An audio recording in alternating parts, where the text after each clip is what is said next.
चेनुरबै छी सजनी यहाँ नेपाल से, चेनुरबै छी सजनी यहाँ नेपाल से।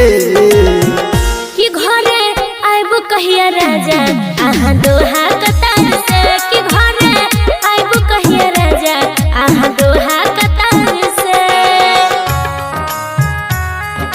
दोहा कतार से। रियांस रिकॉर्डिंग स्टूडियो जनकपुर धाम नेपाल। दोहा कतार से।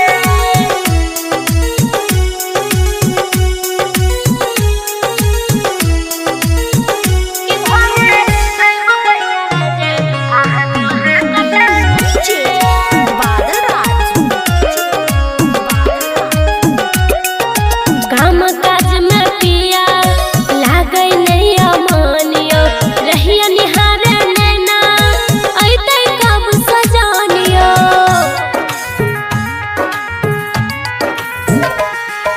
कनियुल चिंता करू कुछ दिन के छै बात ये, मम्मी पापा के राखब सदिखन अहाँ ख्याल ये।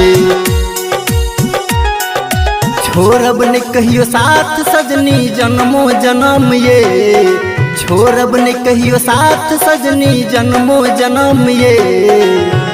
कि घरे आइबो कहिया राजा आहा दोहा कतार से, कि घरे आइबो कहिया राजा आहा दोहा कतार से। दोहा कतार से। रियांस रिकॉर्डिंग स्टूडियो जनकपुर धाम नेपाल।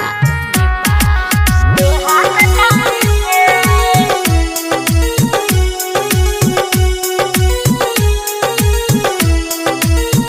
कि घरे आइबो कहिया राजा आहा दोहा कतार से।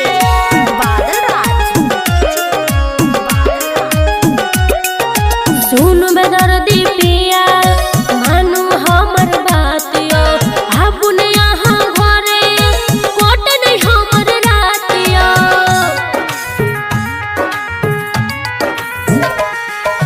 सुनू प्यारी सजनी बुझै छी सब बात ये, हमरो मन करैया बितैती अहीं के साथ ये।